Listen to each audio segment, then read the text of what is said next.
Hello everyone. It seems that the Essex-class carrier Homme Richard is set to be the next big threat in Azur Lane. First appearing in Abyssal Refrain, returning in Pledge of the Radiant Court, and making a handful of small appearances since then, it's becoming clear that the near-ish future of Azur Lane will involve her heavily. So join me as we discover who Homme Richard was, what happened to her, and what has she become. Bonnie hails from all the way back in the original timeline. She was unveiled to the public at the White House as a spokesperson for Eagle Union Navy, setting out a wave of unquenchable thirst for more information amongst the people.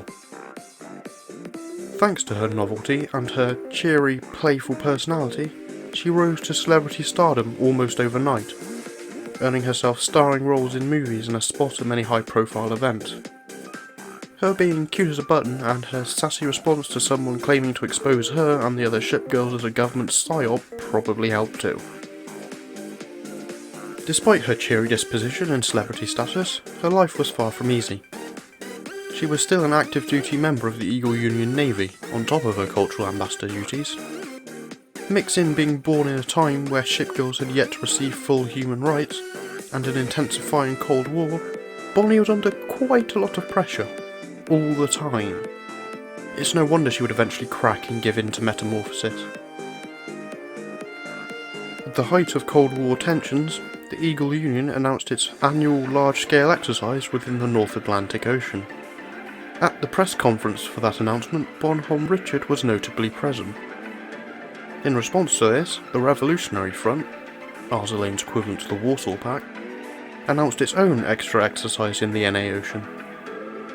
Tensions reached a flashpoint when the Revolutionary Front sent additional forces in response to Bond's announcement of her temporary transfer orders to the New Forces Research Department's Division 13, who would be participating in the exercise.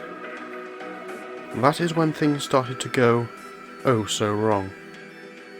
A salvage crew was tasked with bringing up an object known as Pandora's Box. They don't know what it is, but it probably looks like this and shouldn't exist within the world. It's being heavily sought after by the world's fleets. The salvage operation is frankly a mess. All machinery breaks, but they manage to haul it above water eventually. Later on it would be lost again, and salvage efforts would end in catastrophe, with all cubed-based technology breaking, and the box driving crews to madness, leaving riots, fires, and capsized vessels in its wake, with only a single survivor found in a freezer, found with signs of some severe mental disturbance. But for now, despite original orders, Pandora's Box was transferred to Division 13, where it would come into contact with Richard, becoming the catalyst for something horrifying. Within the NA Ocean at Bermuda, the Eagle Union and Revolutionary Front fleets continued a tense standoff, until, during an exercise, an explosion rung out. The Division 13 flagship had disappeared, and in its place a black tornado appearing out of nowhere.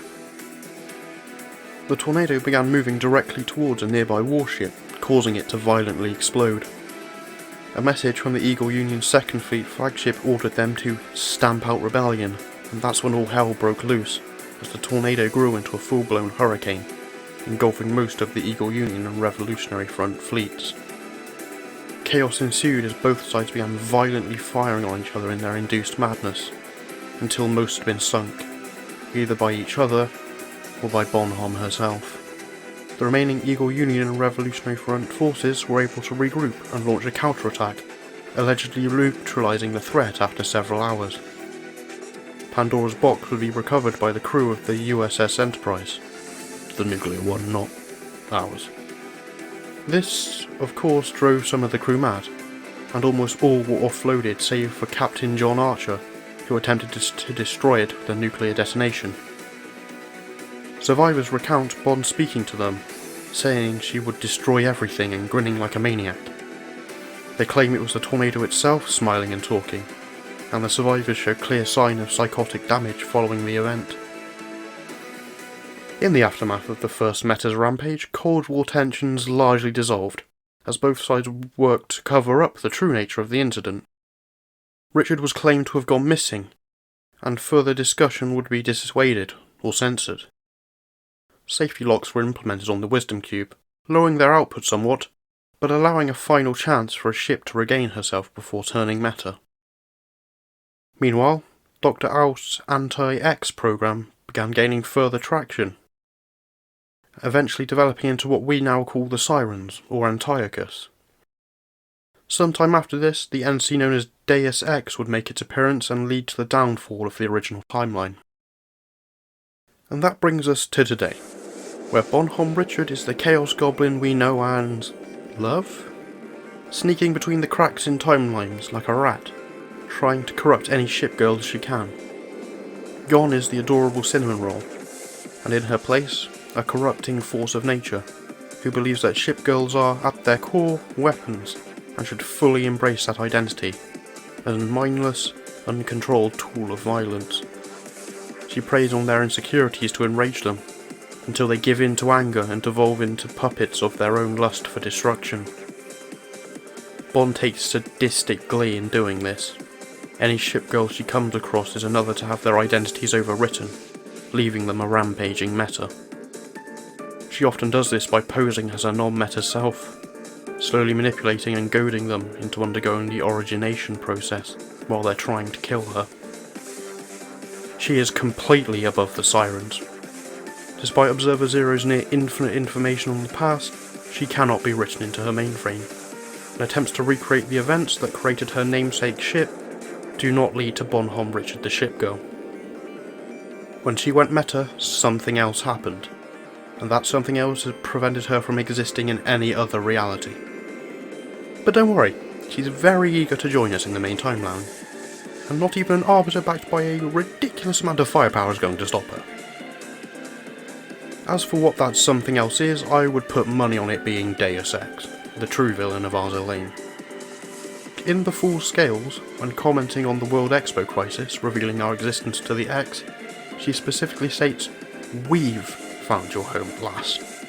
And I wouldn't be surprised if Pandora's box, the thing that started all of this, is of X origin, or at least under their influence, similar to Watatsumi or the Crown of the Holy See. Finally, there's the inevitable confrontation with Bond to consider. How do you fight something that will corrupt the only ones who can fight it? The answer lies with Type 2. The Type 2 ring completely severs any corrosion pathways, rendering the Type 2 shipgirls immune to her influence. Whether or not it allows them to actually fight a tornado remains to be seen. It should also be noted that Type Y cannot do this as it works differently. I do think she can be saved, but she is completely broken on a mental, physical and conceptual level. The concept of Homme Richard does not exist. It's going to take much more than just a few hugs to bring her back into the light. And on that cheery note, we end this story for now. Between the events of the Full Scales and the beacon in light-chasing sea of stars, she knows where we are, and is coming.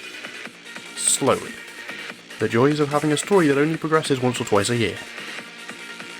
Homme Richard hasn't really achieved much in her appearances, so I hope she gets to strut her stuff soon. Show how dangerous she can actually be. I know some people have a hard time taking her seriously because they think the writers won't let her actually affect anyone. Is this a sentiment any of you share? But anyway, that's all I've got for today. So until next time, farewell, and have a good one.